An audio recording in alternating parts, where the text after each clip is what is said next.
반갑습니다. 토요일엔 맛있는 도쿄여행 토요일의 도쿄입니다. 오늘은 빵순이 퇴근 시간에 맞춰서 오랜만에 산겐자야, 줄여서 산차의 저녁을 먹으러 가고 있습니다. 여기가 시부야에서 두 정거장이라서 그런지 에어비앤비를 이용하는 여행객도 전에 비해 꽤 늘었다고 그러더라고요. 이 동네도 작고 재밌는 술집이 정말 많아요. 저처럼 밤에 동네 여기저기 탐험하는 걸 좋아하시는 분, 여행객이 많이 가는 곳들보단 진짜 일본 현지인 분위기를 느끼고 싶다는 분은 이쪽으로 숙박시설을 알아보셔도 좋을 것 같아요. 저랑 빵순이도 이 동네만 오면 제정신으로 집에 간 적이 손에 꼽습니다. 적당히 마시며 놀려고 했는데 정신 차려보면 알코올 풀악셀을 밟고 있는 꽤나 위험한 동네 중 하나예요. 오늘은 그런 산차에서 가볍게 스시를 먹을 수 있는 집을 가려 합니다. 여기서 가볍다는 건 가격은 아니고요. 전체적인 분위기를 말씀드립니다. 가격은 보시는 분에 따라서 높을 수도 낮을 수도 있어서 이 부분은 항상 조심스럽더라고요. 가게가 나무 카운터에 연륜 있는 느낌보다는 밝고 트렌디한 요즘 시대 스시집이에요. 마침 2주가 빵순이 생일 주간이어서 조금 밝은 느낌의 가게를 가기로 했습니다. 퇴근길에 친구, 직장 동료, 아니면 혼자서 가거나 데이트로 스시와 술 한잔 곁들이러 오는 사람도 많다고 해요. 동네에서는 나름 꽤 유명한 곳인데 어떤 점이 이 가게의 매력일지 바로 가보시죠. 오늘의 가게 산차모니카입니다. 이름이 재밌죠? 산타모니카에 산자를 더한 산차모니카. 참고로 다른 곳에 가게가 하나 더 있는데 거긴 샌프란스시코입니다. 가게가 네온도 있고 색도 파랗고 빨간 게 흔히 생각하는 스시집에 비하면 젊은 느낌인데 산겐자야가 20, 30대 분들이 많이 살아서 그런지 이런 느낌의 가게가 꽤 많더라고요. 그렇다고 산차 술집이 나이 많으신 분들은 들어가기 힘들고 이런 건 없어요. 여기도 가게 분위기에 대한 선호도는 있을 수 있지만 저희가 갔을 땐 정장 입은 머리 희끗하신 어르신들이 멋지게 스시와 와인을 즐기고 계시더라고요. 자, 그럼 가게로 들어가 볼게요. こんにちは、すいません。予約してないんですけど、2人って入れますか？はい。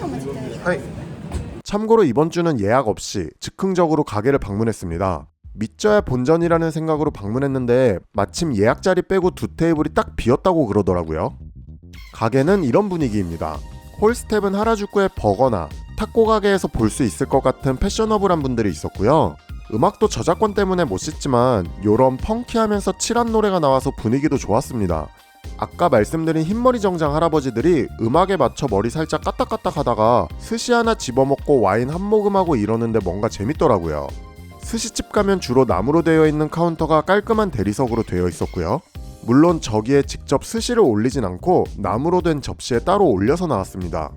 메뉴는 단품 주문도 가능한데 저흰 6,000엔에 17종의 메뉴로 진행되는 코스로 주문했어요. 스시 단품은 200~300엔대, 비싼 재료는 500~600엔 정도였습니다. 그리고 제가 이 집이 좋았던 점 중 하나인데 각 메뉴에 맞춰서 맥주, 와인, 사케로 페어링하면 좋은 술들이 쫙 적혀 있더라고요. 약간 여담인데 제 주변 한국에서 여행 온 분들이 말하길 일본은 술 가격이 병도 잔술도 그렇게 비싸지 않아서 음식에 따라서 여러 가지 술을 함께 매치해서 먹기 나쁘지 않다고 하더라고요. 예전에 얼핏 듣기론 한국이랑 주세가 달라서 술 문화의 차이가 있다고 들었는데 제가 이 부분은 잘 몰라서 혹시 잘 아시는 분이 계시다면 댓글로 알려주시면 감사하겠습니다. 처음은 제첩 국물이 나왔고요. 이날 엄청 추웠는데 몸도 따뜻하게 데펴주고 깔끔하면서 깊은 감칠맛이 나는 게 맛있게 마셨습니다. 두 번째는 트러플 오일이 들어간 계란찜이 나왔어요. 뚜껑을 열어서 향을 먼저 맡길 권했는데 향이 얼마나 센지 빵순이가 뚜껑을 열자마자 제 자리에서도 트러플 향이 진동을 하더라고요. 이타마에도 라고 하더군요. 계란도 계란인데 저는 안에 들어있는 닭고기가 좋았어요. 부들부들한 게 씹는 맛도 좋고 맛있더라고요. 다른 건더기는 없고 계란과 닭고기만 있었는데 그렇게 생각하면 계란찜의 형태를 한 밥 없는 오야코동이라고 할 수 있겠네요. 다음은 문어튀김과 물냉이 발사믹 무침입니다. 이거 은근 별미였어요. 새콤하면서도 쌉싸름해서 식욕도 올려주고 좋았는데 무엇보다 문어튀김이 찹쌀 탕수육처럼 튀김옷이 쫀득한 게 아삭한 채소와 잘 어울렸습니다. 전분기가 굉장히 강하게 느껴지는 입에서 쫙쫙 붙는 스타일이었어요. 이건 맥주와 함께 먹길 권장하더라고요. 여기서부터 본격적으로 스시인데 첫 번째는 갑오징어, 전어를 생강과 함께 마른 김말이, 광어를 다시마에 재운 스시가 나왔습니다. 오징어는 화이트 와인, 광어는 오렌지 와인과 함께 먹길 권장해서 두 가지를 주문해서 나눠 마시기로 했어요. 제가 마신 건 그랜드 포레일 코슈라는 일본 야마가타현에서 양조한 재패니즈 와인이었는데 감귤 향이 확 하고 퍼지는 게 갑오징어에 올린 약간의 유자를 더 돋보이게 하면서 잘 어울렸습니다. 광어는 다시마에 절여서 그런지 쫀득함과 감칠맛이 더 올라오는 재료였어요. 밥은 부드러운 풍미, 단맛이 느껴지는 적초를 사용했네요. 적초 샤리가 개성이 강한 편은 아니고 은은한 정도여서 제 취향이었습니다. 와인은 치카타라토라는 와인을 함께 했는데 음식 풍미도 잘 살려주고 산뜻한 게 잘 어울렸어요. 또 이런 자리 오면 여러 가지 와인을 마셔볼 수 있어서 일부러 이것저것 더 마시게 되는 것 같네요. 전어는 취향을 좀 탈 것 같았습니다.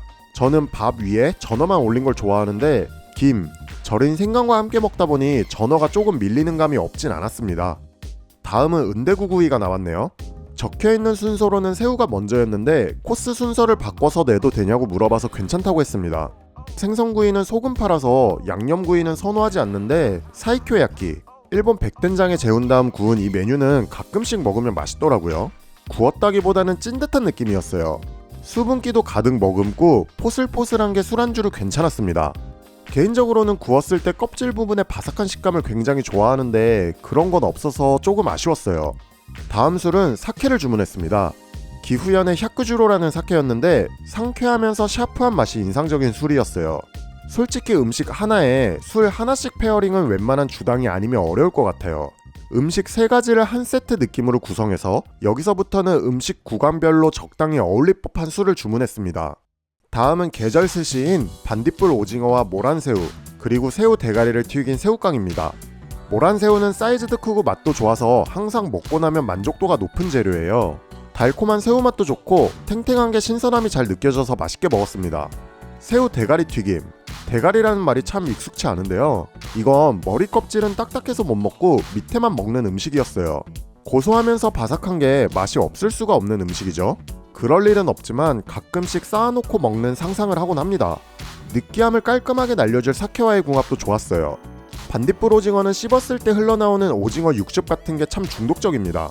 스시도 좋지만 일본인 친구가 말린 걸 라이터로 태워가며 먹는 법을 알려줬는데 그게 진짜 맛돌이입니다. 기회가 되면 꼭 드셔보세요. 다음은 참치 3중주라는 메뉴였는데 왼쪽부터 적신 간장절임, 중뱃살 아부리, 마지막으로 대뱃살입니다. 이렇게 참치 3부위를 감싸듯 쥐는 건 처음 먹어보네요. 일본어로 제타크, 한국어로 직역하면 호화, 사치라는 표현이 있는데 그에 딱 걸맞는 맛과 재미였어요. 3가지를 한 번에 올리면 각 재료가 가진 맛을 방해할 줄 알았는데 생각보다 조화롭고 맛있어서 이건 나중에 한 번 더 주문했습니다. 다음은 연어알과 성게알인데 연어알은 김을 간장, 설탕, 미림 등을 사용한 양념장으로 한번 끓여낸 김츠쿠단이라는 걸 조금 섞어냈다고 하더라고요.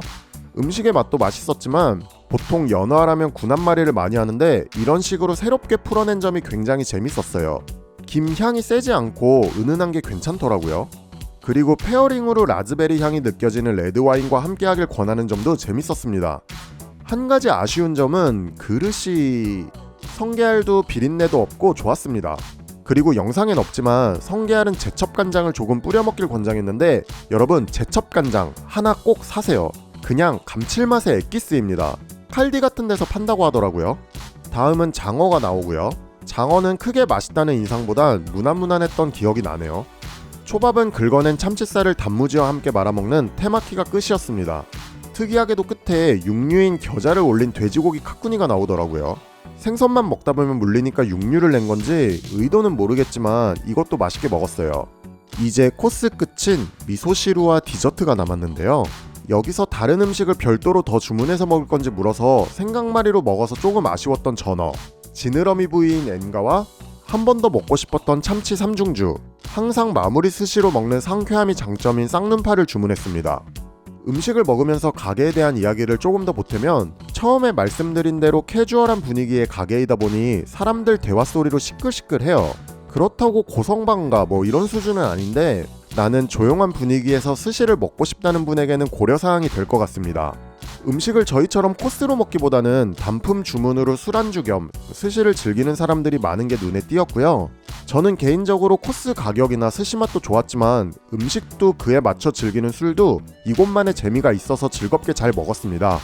마지막 미소시루 나오고 디저트로 검은 콩과 단맛이 도드라지는 마스카르포네 치즈가 나왔어요.